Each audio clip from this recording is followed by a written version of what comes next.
It's one of the most common questions for people traveling by car for their Walt Disney World vacation. How do I park at Walt Disney World? Well, today we're going to find out. Let's hop into it.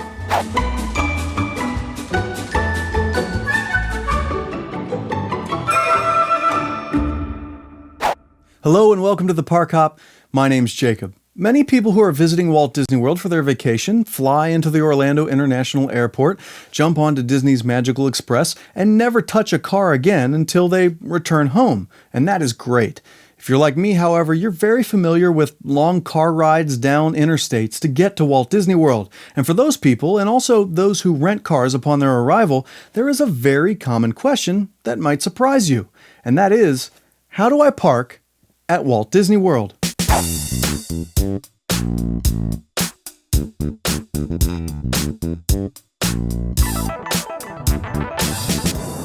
Yes, it's true. One of the most common questions people have when they go on a Walt Disney World vacation, if they are bringing their car with them, is how does parking work at Walt Disney World? How do I park when I go to a theme park? How do I park when I go to a water park? When I go to my resort? When I go to Disney Springs?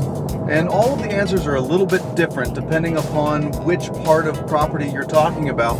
And so today, we're actually going to talk about how do you park at each of those individual places within Walt Disney property.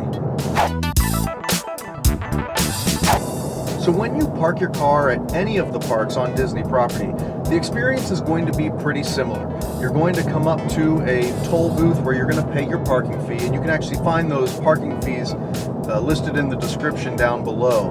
And there's going to be multiple options. There's going to be general parking available, and then there's going to be preferred parking, which is usually about double the cost of the general parking. Now, there are two ways to not pay that parking fee. Number one is if you're an annual pass holder. Number two is if you're staying on property at a Walt Disney World resort and you're already paying the overnight parking fee there, you're not going to have to pay parking when you come to the parks. Hello. Good, how are you? Good. Sorry. You're all set. Thank you very much.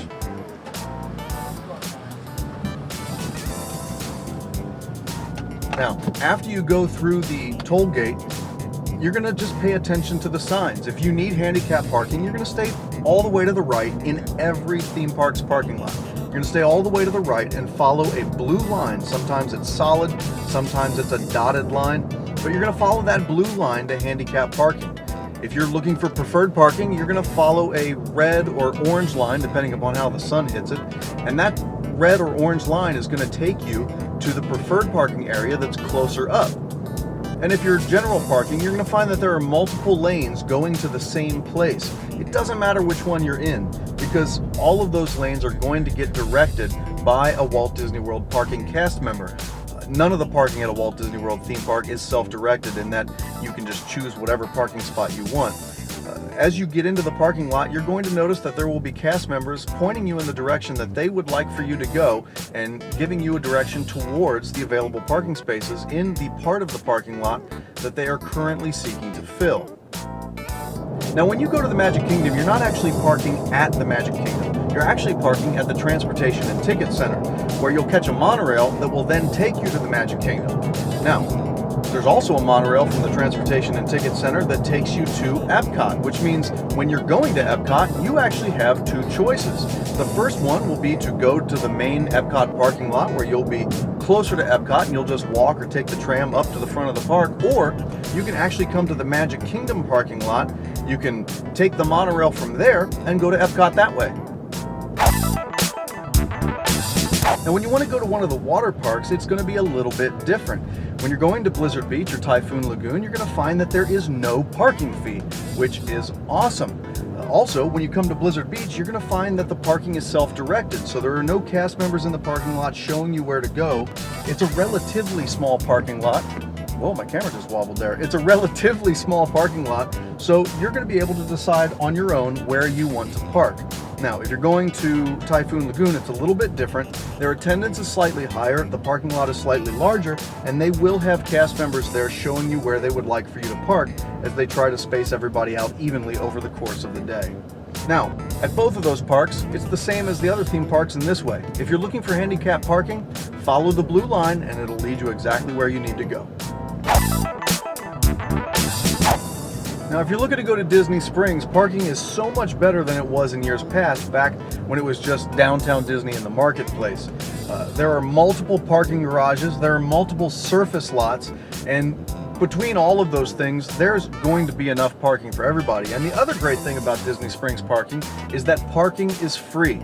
You're not going to have to pay to come shop at Disney Springs or go to the restaurants. They want you down here anyway to spend your money, so they're not going to charge you to park in one of their lots or in one of their parking garages.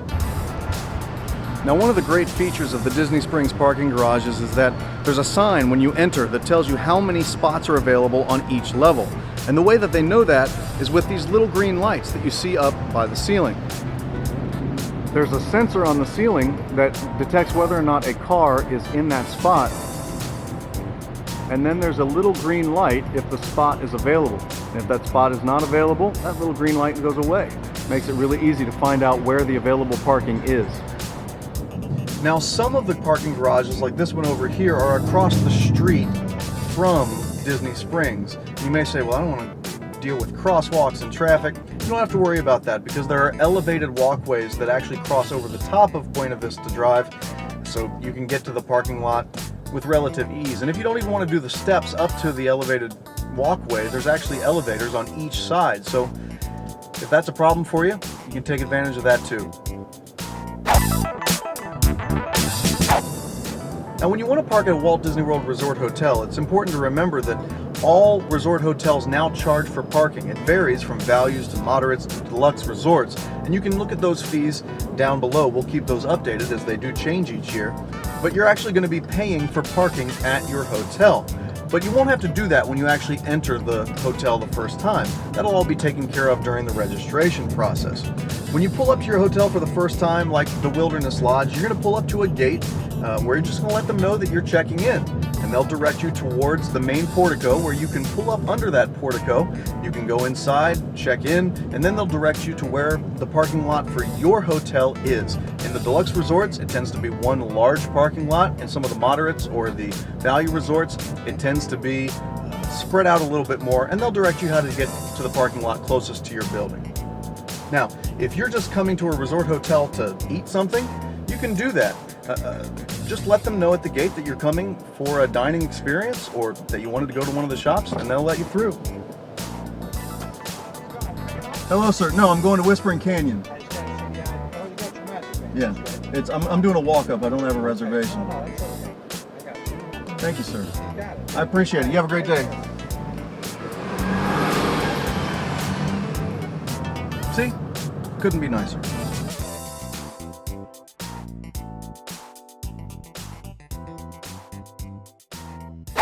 So there you have it, an almost comprehensive review of how to park at Walt Disney World. But there are a few more things we should probably mention to make sure that you have all of the information that you need. Even though you can usually park freely at a resort hotel when you're just visiting a restaurant or a shop, this may not be possible during peak seasons.